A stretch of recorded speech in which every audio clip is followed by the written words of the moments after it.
Bismillah Rahman Rahim. Viewers, what is the latest status of Iran-US negotiations? Are there new development? Yes, they are the new development. As we discussed in our previous vlogs, the major point of the difference between US and Iran is the Strait of Hormuz, because Iran wants to control the Strait of Hormuz and want to impose a toll on the ship movement, while the US does not want that Iran control the Strait of Hormuz or impose the toll on the ship movement.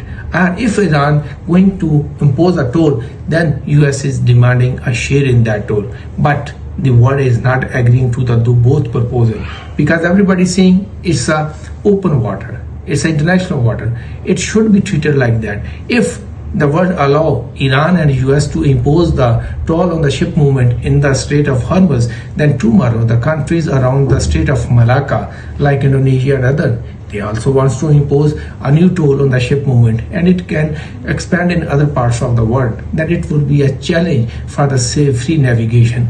But no, the news are coming, so they are having a settlement. Maybe we are going back to the pre-war condition status of the Strait of Hormuz. Another nuclear deal between both countries. Now there is an indication that both countries are coming to a conclusion on that matter.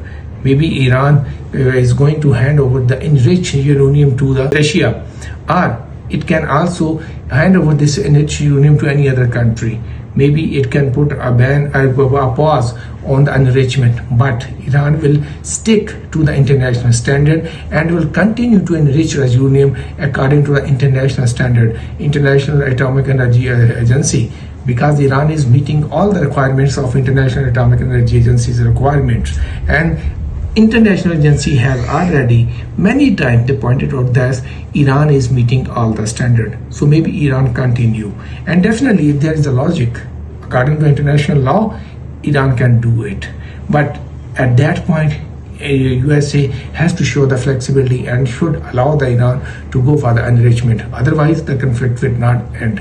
The latest thing which is happening right now, there is a news. The Qatari Prime Minister, he traveled from Qatar to USA. He met different people in the US, including the Secretary of Foreign Secretary of USA and the representative for the Middle East and many other people.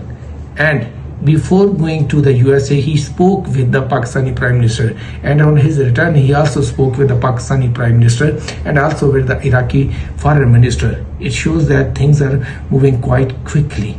Let's hope there would be a positive outcome.